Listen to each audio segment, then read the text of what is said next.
What is the interconnection between illness and healing, between dis-ease and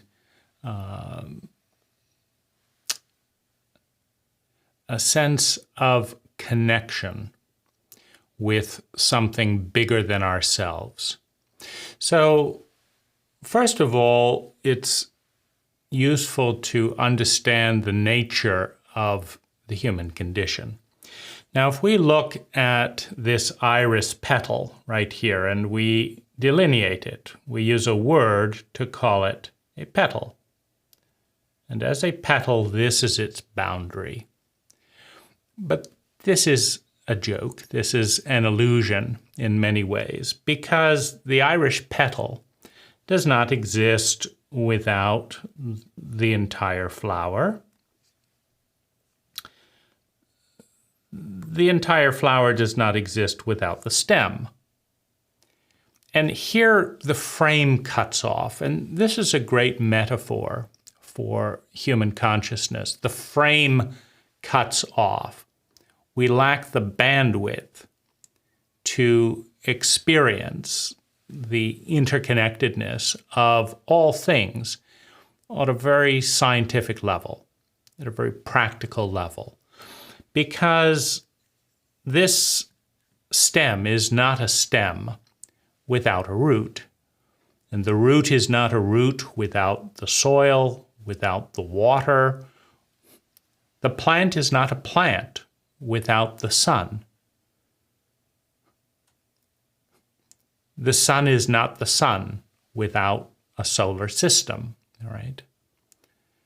The plant isn't even the plant without the observer, meaning it's our five senses that calibrate the plant to look like this rather than like this. For example, if we had a sense of radiation, we might see the plant out here.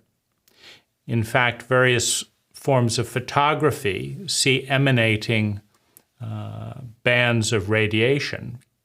I think it's Killian or Krillian photography, for example, sees a different thing. It sees waves of energy, etc. out here. If you look through the lens of a heat, if you look through a heat sensor, you see a different set of senses. If you cut off all of these senses and just look at a sound sensor, you see nothing.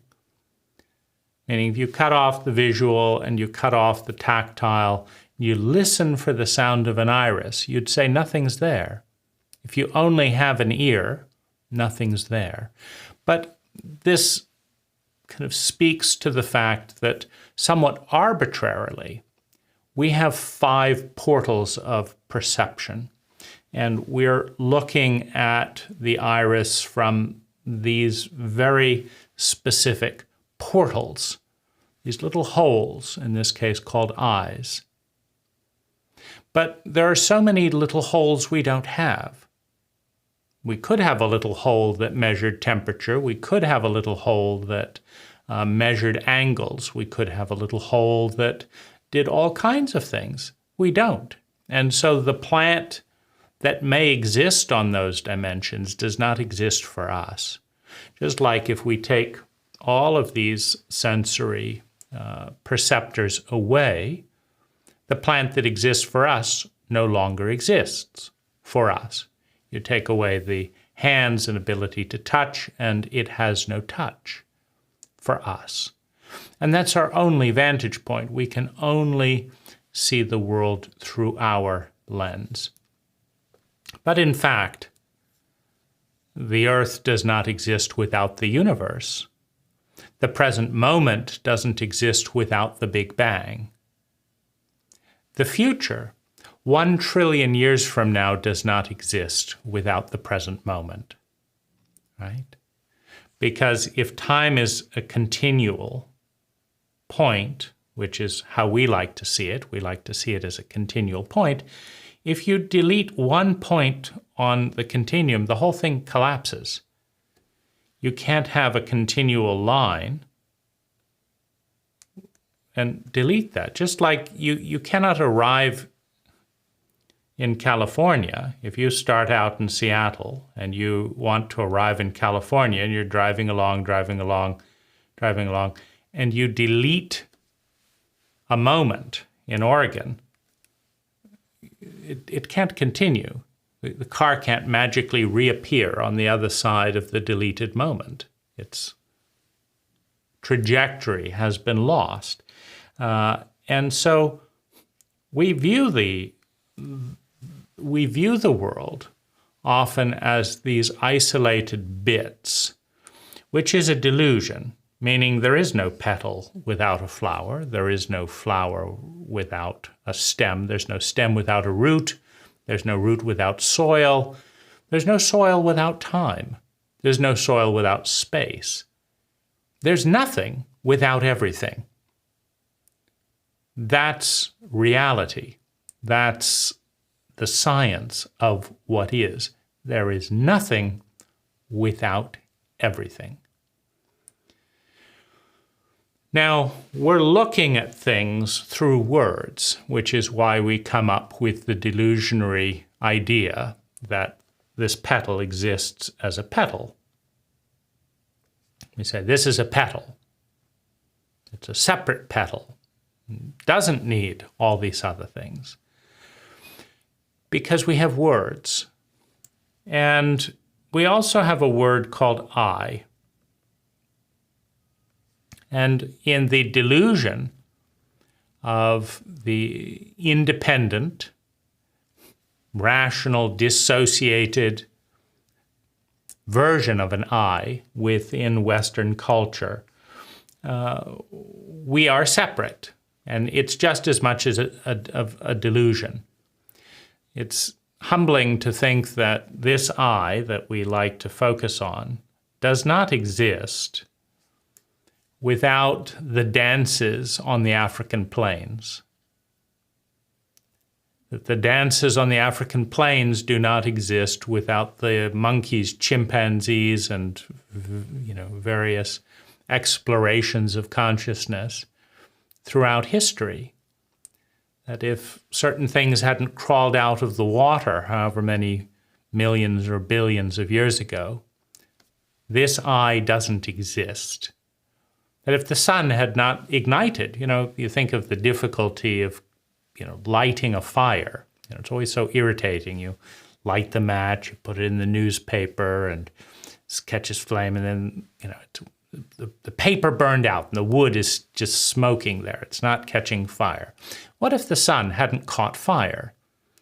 It collided in some, different subatomic dynamics. It almost got into an ignition, and then it just not today, not today. Well, what happens? Where's the I without the sun catching fire, without the spark taking hold? Where's the I if, the creatures crawling out of the water had say, it's comfortable in here. Why stand up? It's so much easier in gravity, to just float along. It's so much more graceful to float along than to climb out of the water. Gills, fins crawling out in the sand. What if we just said, nah, let's stay in the water and be pollywogs for eternity? It's just swimming around, having sex, floating around in the water. And these things are connected, meaning the I that we look at today is in fact inextricably connected to the entire spectrum of time. Meaning the fact that you and I exist today changes time. Meaning the reality that exists for the next trillion years will be different because you and I exist in this moment. Not dramatically different, but different. Time and what happens will be different for the next trillion years because we exist. Now, we are different because of things that happened 1 billion years ago. Now, that's a deeply interconnected time continuum, But we don't see this, do we? You don't look at me and say, gee, if that amoeba had just moved a bit to the left and had sex with this thing rather than this thing, then, Dane might have ears like this, or we might be talking underwater right now. We don't see that. In other words, the structure of thought framed in the boxes of words we use as language preclude the awareness that these boxes are just snapshots on various dimensions at a moment in time, and they are illusions. The box could be placed anywhere. You can define the box in any way. You could limit the box to this dimension and just define it here. You could make the box bigger and go like that. It's just a box. It's a reference point. It's a word.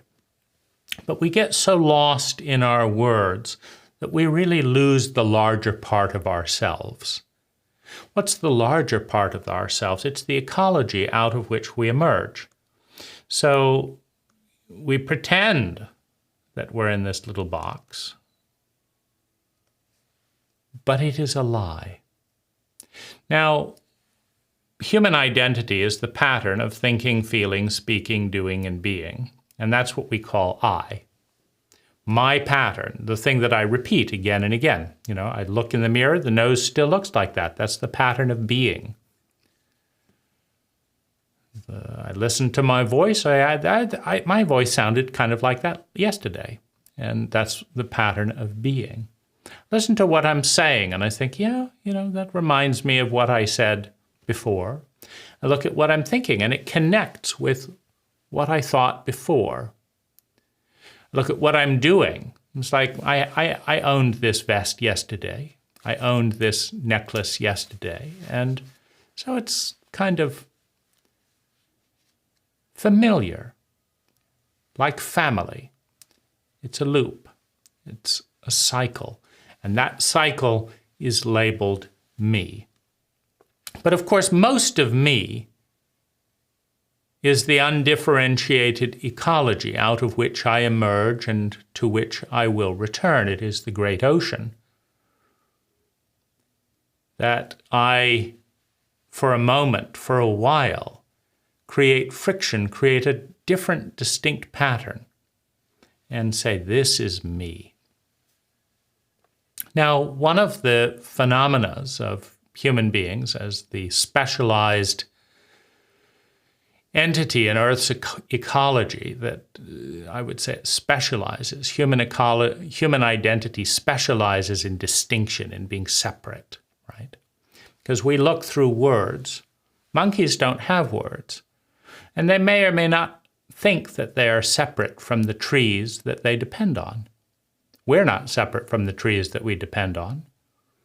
If the entire plant matter of the planet was to evaporate in a second, we would breathe for, some few minutes, few hours, and then the contract of exchanging oxygen for carbon dioxide would have been broken. The member of the contract responsible for providing our oxygen would have decided we're not paying enough for the agreement, and we all die. And we can pretend that we're separate from trees. But if we cannot exist without them, it's a tenuous argument. It's like a teenager saying that they are independent of their parents. They just need their parents to provide a ride to their school, to buy them a new outfit, to maintain the refrigerator, but they're completely independent. That is largely the state of Western consciousness. The pretense of independence on an ecology that we could not last a matter of minutes without. Were it not for the Earth doing any number of things in every given moment, if it were not for time, if it were not for gravity, if it were not for the solar system, just the solar system decides to take a vacation for 1 hour and comes back after an hour. Well, where are we, right? what happened to us in that hour? Do you think we can exist? Can a planet exist without its solar system? And can we exist just in empty space, in a vacuum? It's ridiculous. And so you could say that the Western identity, the pattern of thinking, feeling, speaking, doing, and being, is a delusion of partition that takes most of who we are, meaning you cannot make a scientific case that any part of an interconnected ecology is separate from the ecology upon which it depends. I mean, this finger could make a great case that I am the finger, I'm the pinky. I don't need the body. Okay, let's cut you off and see how you do, right? And the life goes out of that argument, just as the life goes out of the pinky. If you cut the pinky off from the hand, the argument collapses. If you cut the person off from its ecology, that's what the body is to this pinky. This body is the pinky's ecology. And our earth is the ecology of this body. If you cut the pinky off from its ecology, it stops being a pinky and starts deteriorating into something that can be reused in a more intelligent form. So humans are somewhat unique on the planet in their level of schizophrenia, because we're part of this interconnected whole, but we're pretending to be independent to such an extent that we're blithely go about destroying our own body, meaning a delusionary pinky could go around gouging out the eyes and doing all this, etc. But at some point, the delusion breaks down. Either the rest of the body gets fed up and, binds the pinky up, with a zip tie, stop messing around, or the pinky is successful in killing the body and right after proving its independence, quickly dies along with the body. It's pretty self-explanatory. And the same is true for us. We just don't get it, right? Because we don't get it because we're defined with language, and language is the art of pretending that things are separate. And it's useful. I mean, language is undoubtedly useful. The pretense is useful, so it is a useful delusion.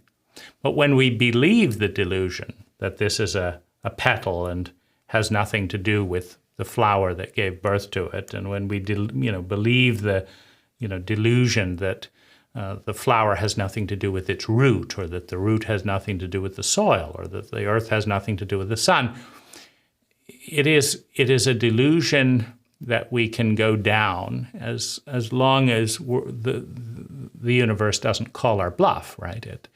The sun knows and is connected with all things, so it keeps doing its thing. But if the sun was irritated with the argument, it could just stop existing for a day or go into another solar system, and then we could have our debate and say, okay, we do need you, come back, and then, nature, in other words, is not fighting the human delusion of isolation, but illness does. And this is, important to understand that psychologically, the greatest wound in a human being is isolation, is separation from and longing for itself, separation from and longing for wholeness, for healing, which is not the reestablishment of connection. That connection is already there. It's the reestablishment of the awareness of connection. In other words, we're attempting to heal the psyche with the same technology we use to wound it, which is language. So we're in our little box, and the ego, which is what identifies with the box, has its primary agenda is consistency, meaning it wants to know who it is and it doesn't want to change and it doesn't want to stop existing. It wants to exist as this pattern of thinking, feeling, speaking, doing, and being. That is the delusion invented by language. So it's in this little box. Now, I've often noticed that, as someone that's gotten sick over the years, that I often feel so much better when I'm sick. The lines, it takes a toll on the concept of the independent lines, basically. What illness challenges is not reality, but illness challenges the identity, the delusion of isolation. Now, it challenges in a couple of ways. First of all, the illness usually comes from outside.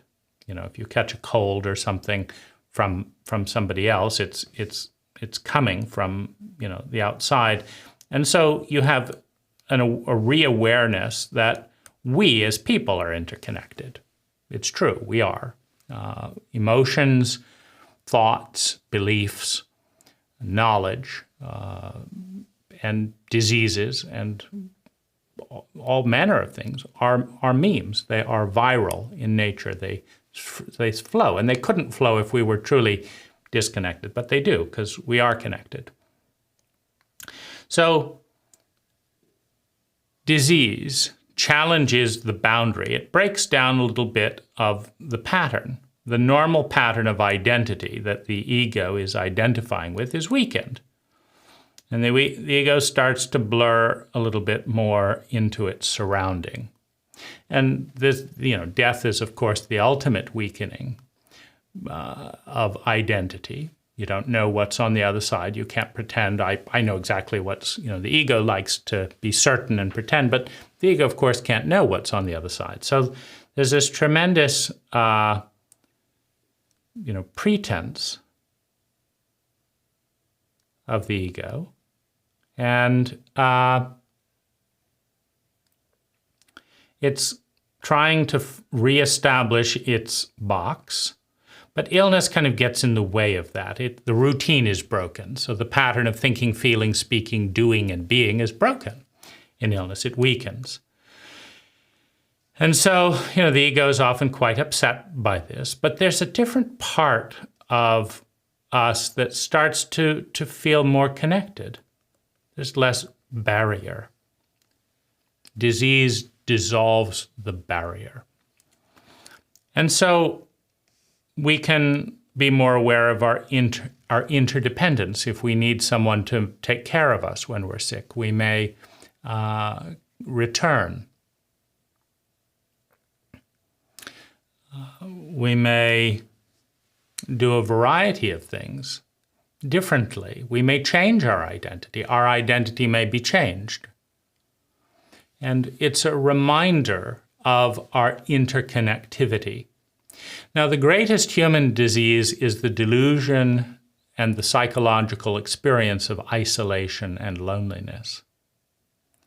Illness is medicine for that delusion because it reminds us of our interconnectivity. It also leads us closer to the greater medicine, which is death. No energy is created or destroyed, we understand from physics. It just changes form.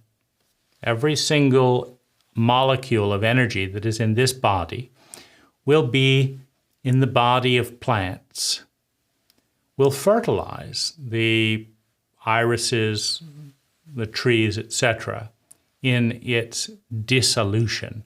As the identity, as the pattern of this shape dissolves, a new pattern will form in the ecology. And the ecology is highly intelligent. After all, our scientists say that once upon a time, this ecology was less than the size of a pea. Today, it's a universe with more than 1 billion life-affirming planets. Well, that's pretty successful, right? It's pretty creative, it's pretty generative, and it's all connected. It's part of a web. on multiple dimensions. Now, this also speaks to the psychological healing that comes with psychedelics, because the pattern of thinking, feeling, speaking, and doing, and being, and then here's the little ego in there. The pattern of thinking, feeling, speaking, doing, and being, which is defined by the identity, is humming along. And there's a system in the brain called the default mode network.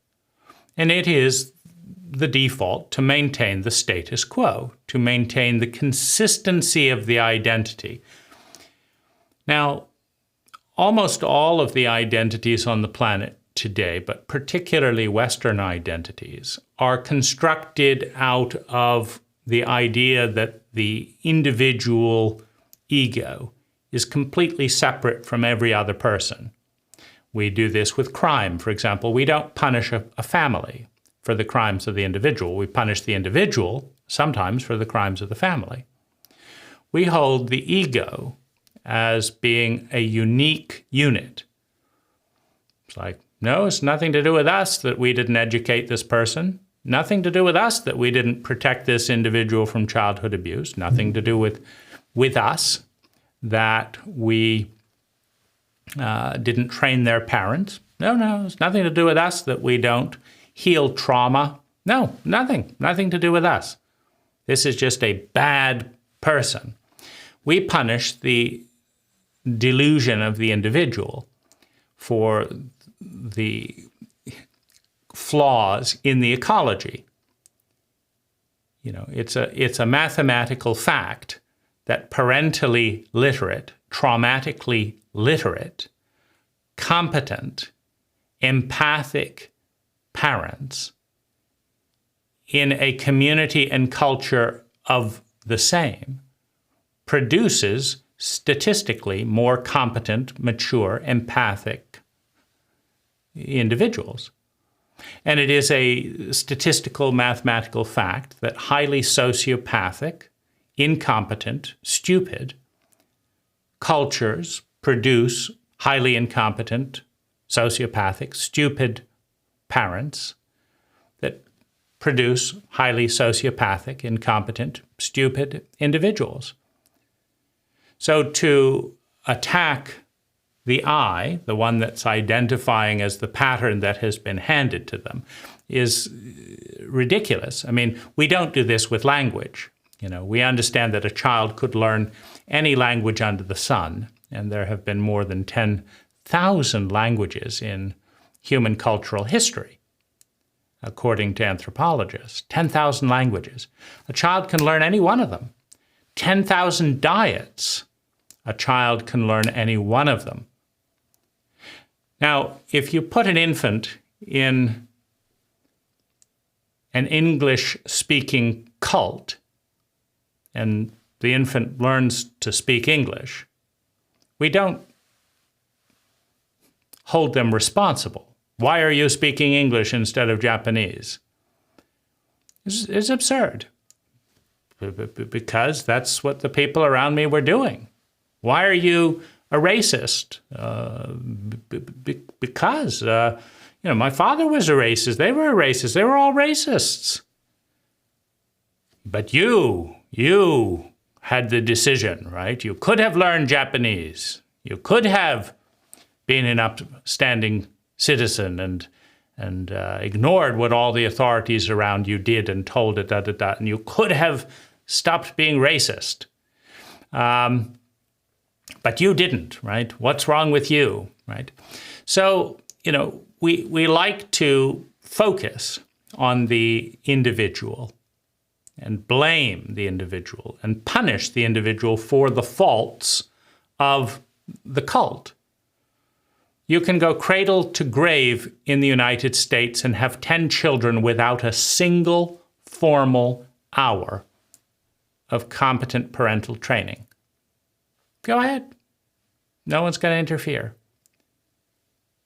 You can be absolutely nuts, mentally diseased, sick, have polio. You can just go ahead and have children. And if you give them your diseases and like that, they will be sent to jail for the crimes of the cult's stupidity. Now, this focus, an obsession on the shame and blame and punishment of the child for the faults of the cult, creates massive amounts of stress and pain. There's massive amounts of fear and isolation. And the cult is inherited through the memes of paradigms, beliefs, thoughts, and words. The question is, how do you rescue the ego from the prison and prism of an identity it is terrified of losing? And that is often the issue with survival, meaning identities perpetuate themselves, generally speaking, regardless of their intelligence. I mean, you could look at that and say, Dad died of a drinking accident, Mom was miserable, Uncle Harry was miserable. I think I'll do exactly what they did because they're so miserable, right? Cults tend to reward and in some way bless the children that copy what the existing cult is doing, that reenact the status quo rather than make radical change. There's a whole series of cult apparatus to attack all forms of intelligent change, particularly when they feel out of control of the status quo, of the governing dominant factor.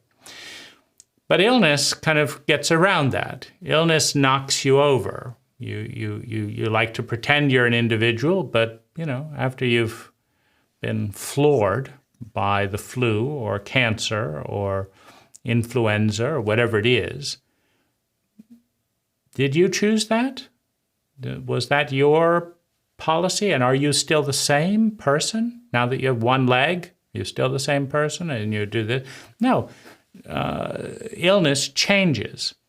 And in a certain way breaks. Trauma changes and in a certain way breaks down these layers. But the other thing that does it is psychedelics, in specific psilocybin, reduces blood flow to the default mode network that is reinforcing the identity and recreating the status quo.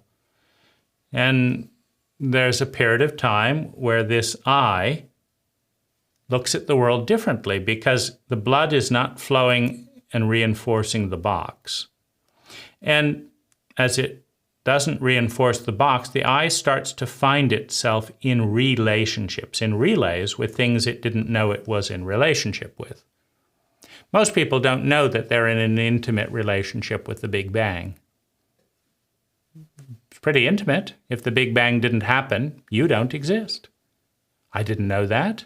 Well, it's kind of obvious. But are you aware of it? Like the gratitude, thank goodness existence is here. Because without the Big Bang, I don't exist. Without these irises, I don't exist. Without the trees in the background behind the irises, I don't exist. Without the soil nourishing, I don't exist without that either. Without everything around me, without space, without time, I don't exist without gravity.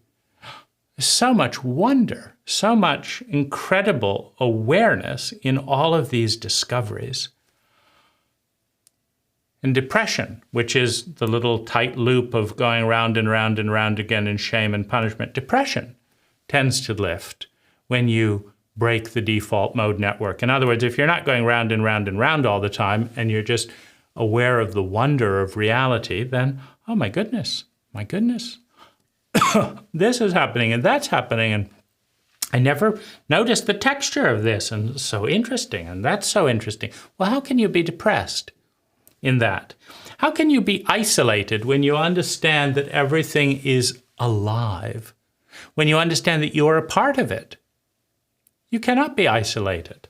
Well, after the 7 or 8 hours or whatever, the box reassembles itself. All the blood goes back to the default mode network, and you wake up and you think, what was that all about? I am an individual person. I believe in the rule of law. I do this, I do that. And these are the boxes. And they're reassembled with language. And then here I am in the box, separate from everyone else. I'm different from you. You're black, I'm white. You're a woman, I'm a man. Not really, not really. You take away some of these little boxes of words, you understand we all came from the African plains. You did, I did. We all came from monkeys. You did, I did. There aren't many women without men to inseminate women and produce more women, and there aren't many men that existed without the birth of a woman. So yes, there's different genders, but they're pretty closely linked, right? And if everyone thought exactly the same thing, if the Buddhists were the only ones in existence for all time, they wouldn't call themselves Buddhists. They would call themselves people, right? So the distinction and identity of one group and people is largely defined in contrast with the other. I don't like these hats. Well, I do. Well, see, now we're in two different camps entirely. So there is an interconnectedness of all things. It's just the default mode network blocks most of our awareness of those disconnections. So you could call psychedelics a wound to the identity of the ego and the cult out of which the ego emerges. And you could call illness a wound to the ego and the identity of the cult that defines it. And truly so, if people never died, if people never took psychedelics, if people never had transcendent sexual experiences, if people never had near-death experiences, if people never had transcendent spiritual dreams and experiences, and if people never got sick, it is highly likely that the barbaric structures of language would isolate us and get thicker and thicker and thicker and thicker and thicker. Now, and you can look at storms as very similar. The ego constructs these word structures where I live in the millionaire neighborhood, and I live in the billionaire neighborhood, and I live in the thousandaire neighborhood, and I live in the slums, and I'm homeless, right? And these are the little boxes that, our egos construct to differentiate us. But you have a beautiful typhoon. You have a tornado that rips through the structures, and suddenly the homes are all about the same. They've fallen down. And if all the homes are fallen down, well, it's pretty much a level playing field. You've got a body, I've got a body, you've got $1 billion and you need help out of a ditch. I've got nothing and I need a help out of the ditch, and it's pretty leveling, right? And so you could see that the emanations, the vibrations, the disruptions of the status quo are the medicine of the deepest wound of the human ego, which is its identity, its rigid, isolated pattern of thinking, feeling, speaking, doing, and being, all based on the premise of being separate from all things. So one reason we might choose to get sick, one reason we might put ourselves in a traumatic situation, is to stop being so separate, is to stop the delusion, the lie, that we have nothing to do with one another. When you have to work together for something, you start to spend time together. And when you start to spend time together, you start to understand each other. And when you understand each other, you start to empathize. When you empathize, you start making little adjustments to make the other person happy. And they make little adjustments to make you happy. And the world is reborn as an interconnected whole, and we are healed of our delusions of isolation. May you be healed of your sickness, of your delusion of separateness. Hi, I'm Dane Rose. All knowledge begins with a paradigm, and out of that paradigm comes an idea, an awareness that we adopt, reject, or synthesize into something better. It doesn't become wisdom, it doesn't become useful until we take action, until we integrate it into not only our thoughts, but our feelings, our body, our words, and our way of being. For that to occur, we have to move from the passive media paradigm into more active engagement. In the link below, in the More Information section, is an invitation to join a very small, deliberately filtered, high-quality discussion with a group of people who share a common language and want to work with these ideas, with me and with one another, with the sole goal of creating 10 times more sustainable well-being for ourselves and those around us per unit of energy invested. Thank you for watching.